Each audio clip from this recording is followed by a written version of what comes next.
The impediment to action advances action. What stands in the way becomes the way. Marcus Aurelius. What if I told you the thing ruining your life right now is actually the thing that's meant to save it? Sounds ridiculous, but stick with me. Because Marcus Aurelius, Roman Emperor, battle-scarred warrior, philosopher king, believed your problems aren't in the way. They are the way. Think about this for a second. Maybe your startup just failed. Maybe your partner walked out and you're left staring at an empty apartment. Or maybe worst of all, nothing dramatic happened at all. Just another ordinary day where everything feels kinda stuck. You work hard. You try to be good. You try to stay positive. But life keeps throwing stuff at you. Delays, mistakes, rejections, bills. And every time, it feels like a setback. Like life is telling you, nope, not for you. But what if it's the opposite? What if that thing you're trying to avoid, that problem you hate, is actually the one thing that's going to make you powerful? See, here's what most people think. They think the goal is to avoid problems, fix them fast, escape the mess, move on. Self-help culture tells you to vibe higher, manifest ease, cut out negative energy. And hey, that sounds nice. But life isn't a yoga retreat, it's a battlefield. Even Marcus Aurelius, who ruled Rome at the height of its power, wrote his private journal in a war tent, surrounded by chaos, disease, betrayal, constant death. And yet his personal notebook, the one we now call Meditations, is full of one idea: that pain is not the enemy. It's the teacher. You have power over your mind, not outside events. Realize this, and you will find strength. So the deeper problem isn't that we have problems. It's that we think we shouldn't. We act like we're broken because things are hard, or that struggle means failure. But that's just not how life works. Marcus didn't wait for peace to be wise. He became wise through the storm. And that's where the real shift happens. Let's break it down. The impediment to action advances action. What stands in the way becomes the way. This is one of Marcus's most famous lines, and it flips everything. He's saying, the obstacle isn't stopping you. The obstacle is the path. Let that sink in. That failure, that breakup, that burnout, it's not blocking your progress. It is your progress. But here's the catch. Most of us don't want that to be true. We want smooth roads, not bumpy ones. Let me give you a real-life example. A friend of mine, we'll call her Luna, launched a creative business last year. She poured her savings into it. She had clients lined up. She was ready. 3 months in, she got sued over a technicality, lost a big chunk of her income, went into debt, almost quit. She called me crying, saying, I was trying to build something good. Why is this happening? But she didn't quit. She figured out the legal side, rebuilt her contracts, got smarter, tougher, more focused. Now, she's thriving, and she told me something wild the other day. That lawsuit was the best thing that ever happened to me. That's exactly what Marcus meant. If you are distressed by anything external, the pain is not due to the thing itself, but to your estimate of hand. This you have the power to revoke at any moment. Pain is perception. The event isn't what breaks us. The story we tell ourselves about the event is. This is what separates strong minds from fragile ones. You can either say, this is ruining me, or you can say, this is training me. Marcus didn't believe in passive suffering. He believed in active transformation. The problem is not the problem. The problem is your resistance to the problem. Once you stop fighting it, you can use it. Just as nature takes every obstacle, every impediment, and works around it, turns it to its purposes, incorporates it into itself, so too, A rational being can turn each setback into raw material and use it to achieve its goal. Let's sit with that. Marcus is saying, nothing in nature wastes a problem. A river hits a rock, it flows around it. A tree hits a wall, it bends toward the sun. Only humans stand still and say, why me? Here's what this means in real life. Let's say you lose your job.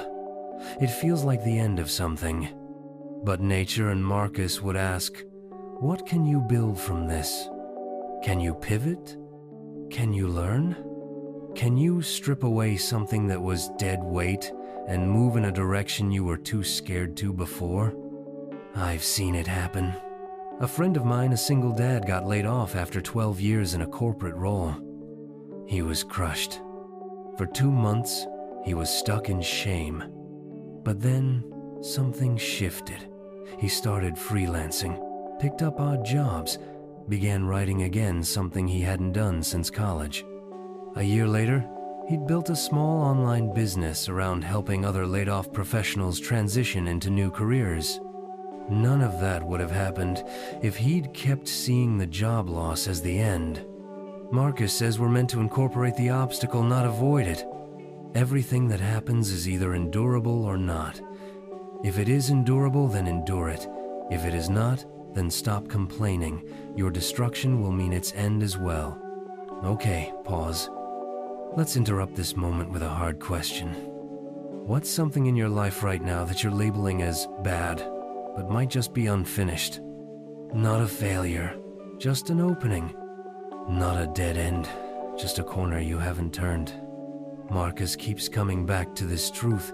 We aren't meant to run from problems. We're meant to digest them, make use of them. Here's how I think of it. Pain is just data.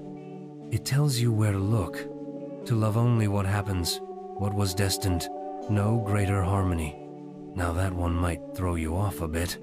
Love what happens, even the painful stuff, even the loss, the diagnosis, the rejection. Yeah, that's exactly what Marcus meant. He wasn't saying we should enjoy suffering. He wasn't out here chasing pain. He was saying, accept reality without resistance. Not passively, but actively, as in, choose it. You might be wondering, how am I supposed to love something that hurts? Totally fair question. I wrestled with that too. Here's where it clicked for me. Loving your fate, what the Stoics call Amor Fati, doesn't mean pretending something doesn't suck. It means recognizing that even this moment, as hard as it is part of the full picture. It belongs. A blazing fire makes flame and brightness out of everything that is thrown into it. That's it right there. Be the fire. Don't just take the hit, absorb it, make it part of your story. Take what burns and turn it into fuel. Let's talk about grief. When my aunt died, it shattered our family. She was the connector, the one who showed up for everyone. After the funeral, we all drifted for a while. Then one day, her daughter, my cousin, invited us over. No agenda, just food and stories. We laughed, we cried, we stayed late, and that dinner became a ritual. We do it every year now. Her death didn't break us, it brought us into a deeper kind of closeness. Not despite the pain, through it. Marcus would say, don't let your imagination be crushed by life as a whole. Don't try to picture everything bad that could possibly happen. Stick with the situation at hand and ask, why is this so unbearable? Why can't I endure it? That line hits different, doesn't it? It cuts through the spiral, the what-ifs, the mental noise. Because most of what makes pain overwhelming is how much we imagine it will destroy us. But moment by moment, you're still here, still breathing, still able to act. So here's the takeaway. You don't have to like your problems. You just have to stop fearing them. Let's talk about what happens when we don't get this. When we resist every problem, when we treat pain as an enemy, When we think life owes us comfort, we get stuck, not just in place but in mind. We numb out, scroll for hours, blame other people, complain about things we never try to change. And slowly, we lose our edge. We lose that inner fire. Here's the painful truth.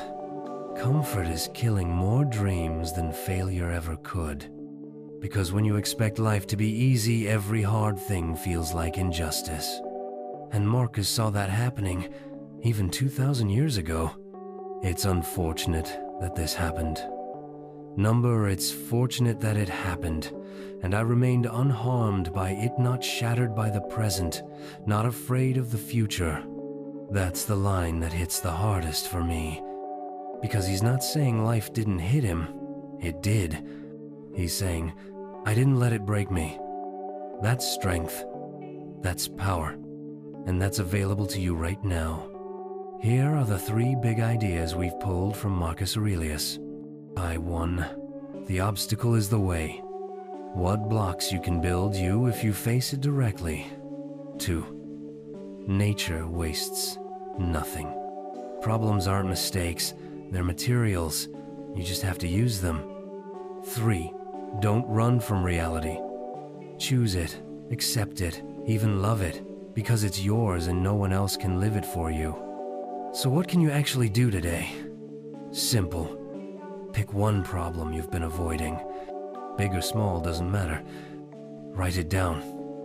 And ask yourself, what if this isn't here to stop me? What if it's here to shape me? Just that one shift from why me to what now? That's how it starts. When you arise in the morning, think of what a precious privilege it is to be alive, to breathe, to think, to enjoy, to love. You don't need to fix your whole life tonight. You just need to meet one hard thing and not flinch. So I'll leave you with this. What problem in your life are you secretly grateful for because of what it taught you? Drop it in the comments. I'll be reading. Like, comment, subscribe, turn on that little bell. And remember, your life doesn't start when the problems go away. It starts when you stop resisting them. See you next time.